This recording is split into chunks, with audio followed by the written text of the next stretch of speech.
Oasis Audio presents The Disappearing Staircase Mystery by Gertrude Chandler Warner. Read for you by Aimee Lilly.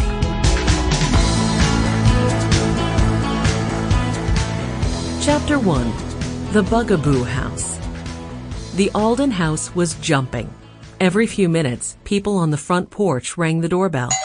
And every few minutes on the back porch, the family dog Watch whined to come in.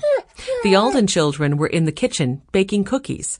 Watch didn't want to miss any of the fun, or any of the crumbs either. Mrs. McGregor, the Aldens' housekeeper, handed Violet Alden 2 china plates. "I know you'll make a pretty pattern of cookies on these plates." 10-year-old Violet had careful hands. One by one, she arranged the cookies into perfect circles. "I love when we have a lot of company," she told everyone in the Alden kitchen. "And I love when we have a lot of cookies," Benny added. He was 6.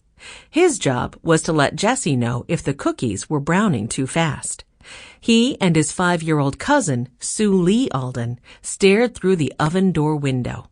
They liked watching the lumps of cookie dough turn into round, crispy shapes. The oldest children, 14-year-old Henry and 12-year-old Jessie, watched the kitchen clock.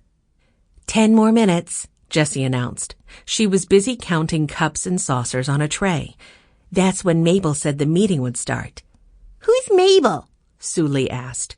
"Mabel Hart is grandfather's good friend, Sue Lee," Jessie answered. "She runs a group called House and Hands. The helpers from her group fix up old houses for people who need homes.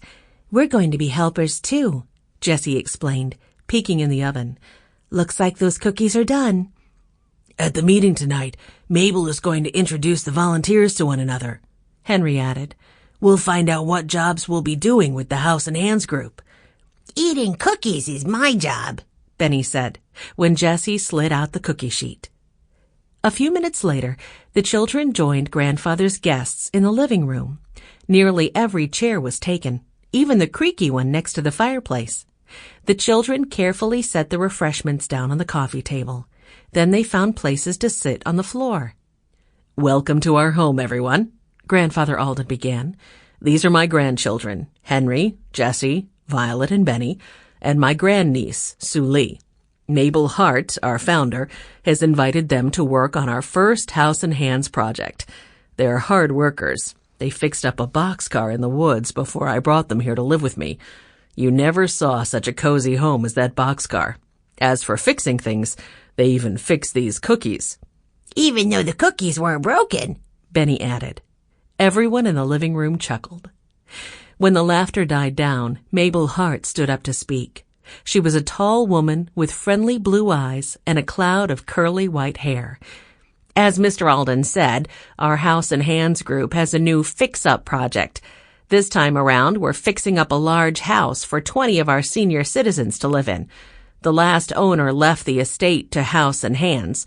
It used to be called the Bugbee House." Everyone shifted and murmured.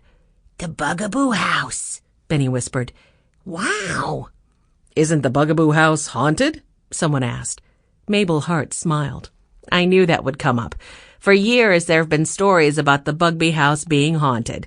But our House and Hands engineers have checked out the property. They haven't found a single ghost. The place is just old and creaky. It just needs a lot of TLC. Sue Lee raised her hand. "What's TLC?"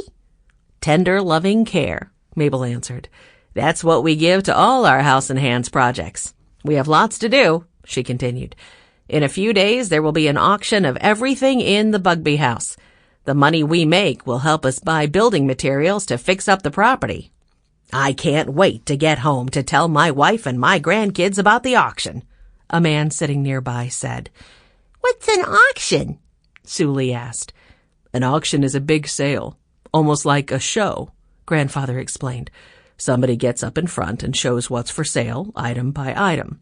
People in the audience call out the price they want to pay. That's their bid. The person who bids the highest amount gets the item." A man sitting nearby nodded. "There will be a lot of excitement over the Bugbee auction, I'm sure, Mr. Alden. Mr. Bugbee was quite a collector. I'm told he collected everything from—" Sample complete. Ready to continue?